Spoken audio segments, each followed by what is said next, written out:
Who started this? What happened? I live upstairs. Do we have anything besides them being a suspicious person? Jalen is again stopped by police. They said, what are they being chased for? Suspicious person? Is that all we got? I just talked to the police. What are these guys wanted for? I don't know. Honestly, I don't know. Get down the ground! Looters again! Here is one unlucky guy, mixed with bad policing, who got detained on 4 separate occasions in the matter of 20 minutes. He got handcuffed, held at gunpoint, and on the last occasion his home was raided. These officers had no idea who they were looking for or why they were even looking. All of this because suspicion, which Terry v. Ohio allows them to do. It's dangerous and careless. We're in apartment 3D. Apartment 3D, David. But there's one Christmas Eve the family wants to forget. It makes me sad that they even had to go through something like that. It's 8:09 p.m., December 24th, 2019.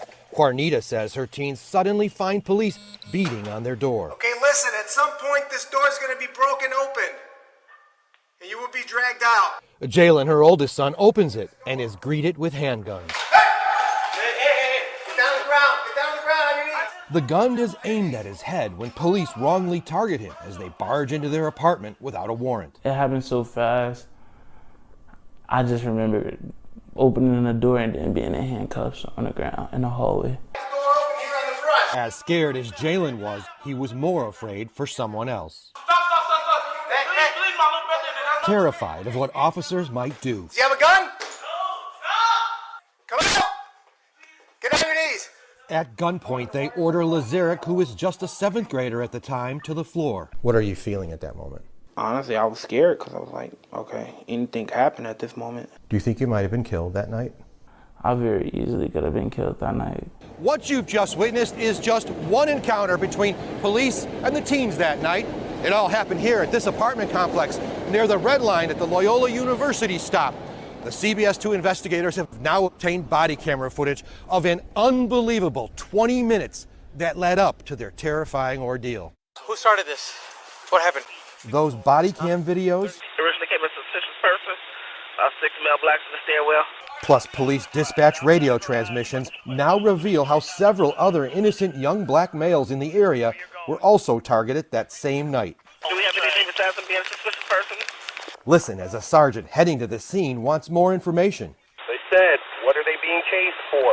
Suspicious person? Is that all we got?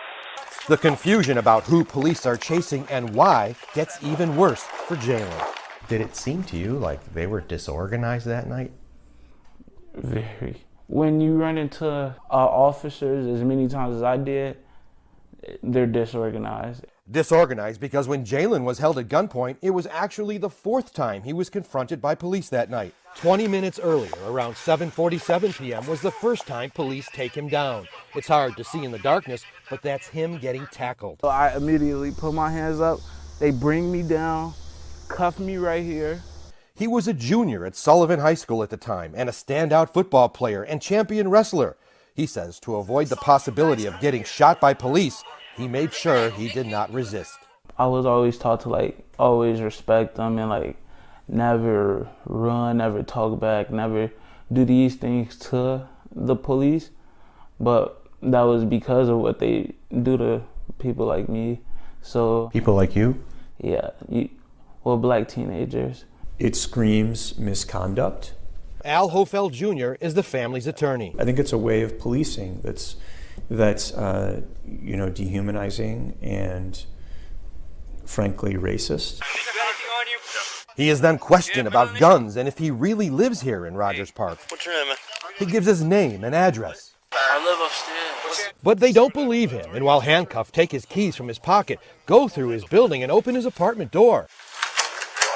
This is it? And then they let him go. Yeah, we apologize, man. It's just bad timing, man, Wrong place, wrong time, all right? But that's why I had them uncuff you right away. But after that apology, a few blocks away, Jalen is again stopped by police. He's cleared again, but as he heads back to his apartment complex, another team of officers is still on the hunt, searching someone else's unit. Listen as they admit they have no clue who they are looking for. What are these guys wanted for? I don't know. Honestly, I don't know. But as they leave, they see Jalen, who is going back to his apartment. It's the third time Jalen gets stopped and questioned by police that night. I just talked to the police. Eventually, they let him go upstairs through the back door. And that's when these cops came banging at the front door. Get down the ground. You remember them, the officers who forced him to the ground at gunpoint. Don't do this again. Eventually, a sergeant arrived and told the officers to let both minors go. But when they asked officers why they used force on them, police told them this. Don't bitch. So's your boy. He's getting cold for Christmas. What does it say to you that one of them would make a final comment saying, you're going to get coal for Christmas? It makes you feel like disgusted. It's very belittling to just diminish what I went through. The family filed a formal police misconduct case 2 years ago. And the Chicago Police Department, they say they can't comment because it's all still being investigated by the Civilian Office of Police Accountability. In the Loop, Dave Savini, CBS 2 Investigators.